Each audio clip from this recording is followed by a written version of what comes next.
নেই। পশ্চিমবঙ্গের সমস্ত স্তরের মানুষকে বলছি যে যার যা দাবি দেওয়া আছে, এটা হচ্ছে গোল্ডেন পিরিয়ড এই রাজ্যে আন্দোলন করার। পথে নামুন।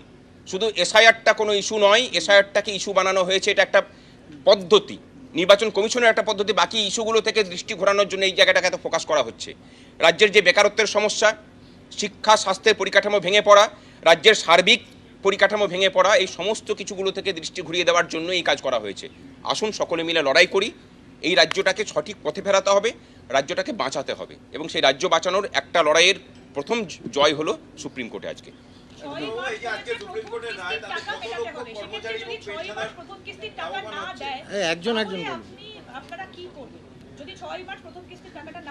আমরা কি করব সেটা তো মনে হয় প্রথমেই বললাম, যে কর্মচারীদেরকে নিয়ে যে আন্দোলন হবে। আপনারা দেখেছেন এই মঞ্চে যখন অনশন হয়েছে কতটা বেকায়দায় সরকার পড়েছে। আপনারা দেখেছেন যে হরিশ মুখার্জি স্ট্রিট দিয়ে বিগত 14 বছরে কাউকে ঢুকতে দেয়নি। আমরা মিছিল করেছি গোটা হরিশ মুখার্জি স্ট্রিটে, যখন মিছিল হয়েছে তখন মিছিল শেষ হয়নি। সেরকমই কিছু দেখবেন। আপনারা দেখেছেন যে নবান্নের বাস স্ট্যান্ডে কেউ বসতে পারেনি, আমরা 3 দিন ধরে বসে থেকেছি।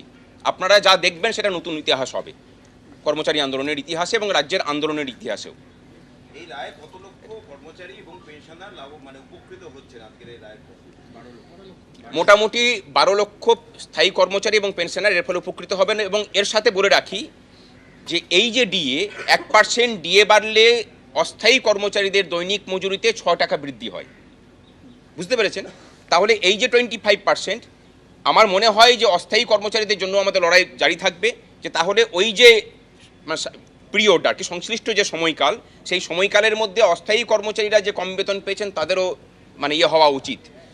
আর সর্বশেষে এটা দিয়ে শেষ করছি, মাননীয় সাংবাদিক বন্ধুদেরকে যেভাবে আপনারা পাশে থেকেছেন আমরা আমাদের কৃতজ্ঞতা জানানোর ভাষা নেই আপনাদের কাছে।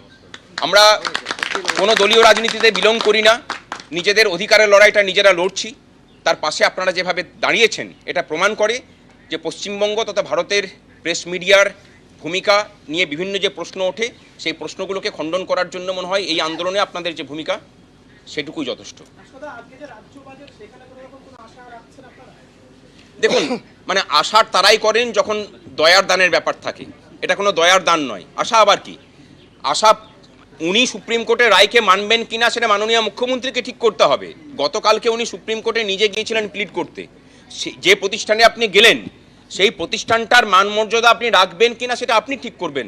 যদি আপনি ঠিক না করেন বাকিটা তো আমরা বুঝে নেব, এটুকু বলে দিলাম। আপনাদের অনেকেই সংশয় প্রকাশ করছেন যে আগেরবার যেভাবে রাজ্য সরকার দেয়নি এবারও যদি না দেয়, সেই ক্ষেত্রে রাজ্য সরকারের কাছে না দেওয়ার কোনো পথ খোলা যাচ্ছে? আর যদি থাকে তাহলে আপনাদের কাছে কি পথ থাকবে? আমার মনে হয় এটা ফাইনাল ভার্ডিক্ট, তো এখানে আর না দেওয়ার কোনো জায়গা খোলা নেই, তাকে মানতেই হবে। আর আগেরবার এটা অন্তর্বর্তী সময় ছিল। সুপ্রিম কোর্ট যেহেতু বলল যে অন্তর্বর্তী রায় মানেনি, আমরা মামলা শুনানি করে দিচ্ছি। এবং আপনারা দেখেছেন যে ধারাবাহিকভাবে শুনানি হয়ে সেই মামলার শুনানি শেষ হয়েছে। এবারে তো আর কোনো ব্যাপার নেই, এবারে ফাইনাল ভার্ডিক্ট যেহেতু এসেছে, এই রায় না মেনে এই সরকারের আর যাওয়ার কোনো রাস্তা নেই। আর আমরা বলে দিচ্ছি যে আর কোনো রাস্তা আমরা ছেড়েও রাখবো না।